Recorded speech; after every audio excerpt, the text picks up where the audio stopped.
ঘূৰ্ণীবতাহ আৰু ৰিমালৰ প্ৰতি লক্ষ্য ৰাখি ধুবুৰীত ফেৰী সেৱা চলাচলৰ নিষেধাজ্ঞা।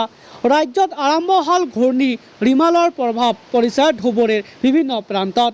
ইতিমধ্যে কেইবাখনো জিলাত নিশাৰে পৰা ধুমুহা বৰষুণ। ধুবুৰীত ৰিমালৰ ঘূৰ্ণী বতাহৰ প্ৰভাৱ। নিশাৰ পৰা আৰম্ভ হৈছে নেৰানেপেৰা বৰষুণৰ। ৰাজ্যৰ ভিন্ন প্ৰান্তৰ লগতে ধুবুৰী জিলাৰ বিভিন্ন অঞ্চলত যোৱা নিশাৰে পৰা ৰেমালাৰ ঘূৰ্ণী বতাহৰ প্ৰভাৱ পৰা পৰিলক্ষিত হৈছে।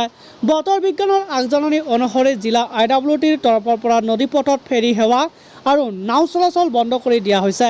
ইয়াৰ ফলত নৈপৰীয়া অঞ্চলৰ ৰাইজৰ যাতায়াত যোগাযোগৰ ক্ষেত্ৰত ভীষণ অসুবিধাৰ সন্মুখীন হ'বলগীয়া হৈছে। ইতিমধ্যে বিদ্যালয়সমূহৰ 7:30 পৰা পাঠদান দিবলৈ চৰকাৰৰ ফালৰ পৰা নিৰ্দেশ জাৰি কৰা হৈছে। কিন্তু চৰাঞ্চলৰ যাতায়াত যোগাযোগ একমাত্ৰ ব্যৱস্থা হৈছে শ্যালোবোট অথবা ভুটভুটি নাও।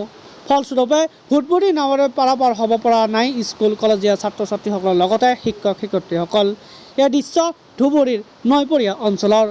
নিশাৰ পৰা এতিয়ালৈকে জিলাখনত অব্যাহত আছে বৰষুণ আৰু ঘূৰ্ণীৰ বতাহ।